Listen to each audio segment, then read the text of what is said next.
The Israeli military says it found the bodies of 3 hostages in Gaza. AP correspondent Mike Hempen reports. The Israeli military says its troops in Gaza found the bodies of 3 hostages, including German-Israeli Shani Look. A photo of the 22-year-old woman's twisted body in the backup of a pickup truck ricocheted around the world, bringing to light the scale of the militants' October 7th attack in southern Israel. The military identifies the bodies of the other hostages as those of a 28-year-old woman and a 56-year-old man. A military spokesman says all 3 were killed by Hamas during an outdoor dance party near the Gaza border. Israel says around 100 hostages are still captive in Gaza, along with the bodies of around 30 more.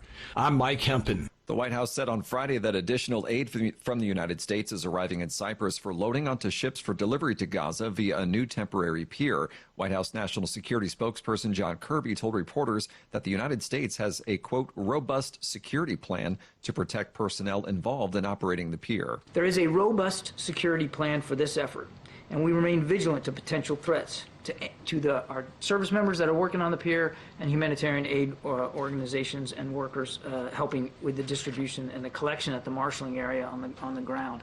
It remains a top priority. We're going to remain laser focused on ensuring the safety of everybody involved in this effort. Russian President Vladimir Putin says Moscow's offensive in Ukraine's Kharkiv aims to create a buffer zone, but that there are no plans to capture the city. Putin has said in China that Moscow has launched attacks in the Kharkiv region in response to the Ukrainian shelling of Russia's Belgorod region. You'll find expanded coverage of world news and events at our website, voanews.com, 24 hours a day. This is VOA News.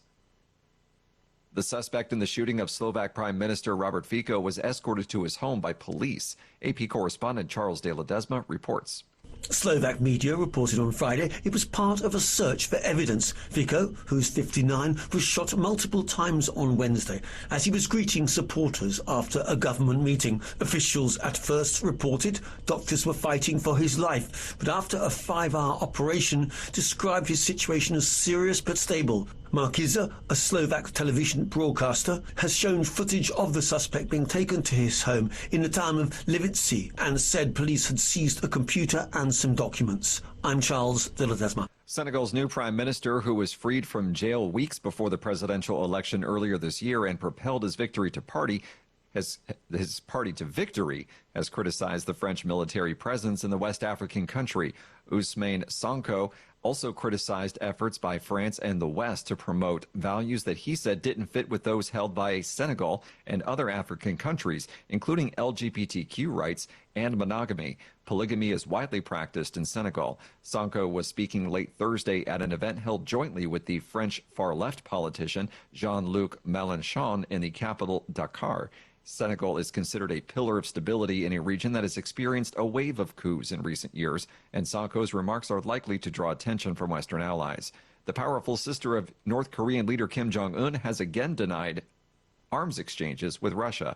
Reuters correspondent Gabe Singer reports. State media on Friday quoted Kim Yo-jong as calling the arms deal the, quote, most absurd theory that was, quote, woven with prejudice and fiction. The U.S. and South Korea have accused North Korea of transferring weapons to Russia for use against Ukraine, which it invaded in February 2022. Both Moscow and Pyongyang have denied the deal, but vowed last year to deepen military relations. In a report seen by Reuters, United Nations sanctions monitors told a Security Council committee the debris from a missile that landed in Ukraine in January was from a North Korean ballistic missile. Then on Thursday, the U.S. announced fresh sanctions on several Russian companies and individuals for facilitating arms transfers between Russia and North Korea. Gabe Singer from Reuters. Mexico President Andres Manuel Lopez Obrador and Guatemala President Bernardo Arevalo were meeting Friday in Mexico border city to tackle issues of shared interest, foremost among them immigration. Arevalo, who took office earlier this year, noted that they were meeting in the same city where his father,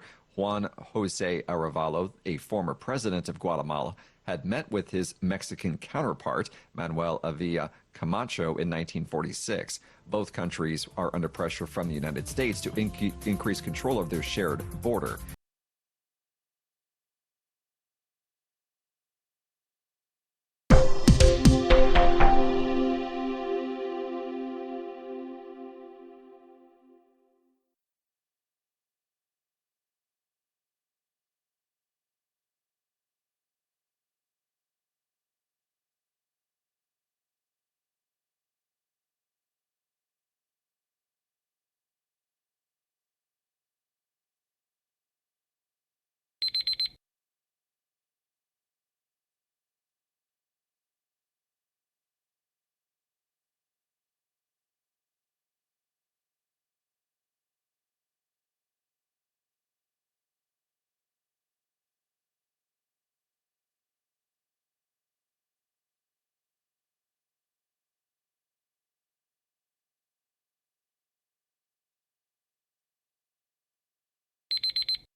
Thank you for watching.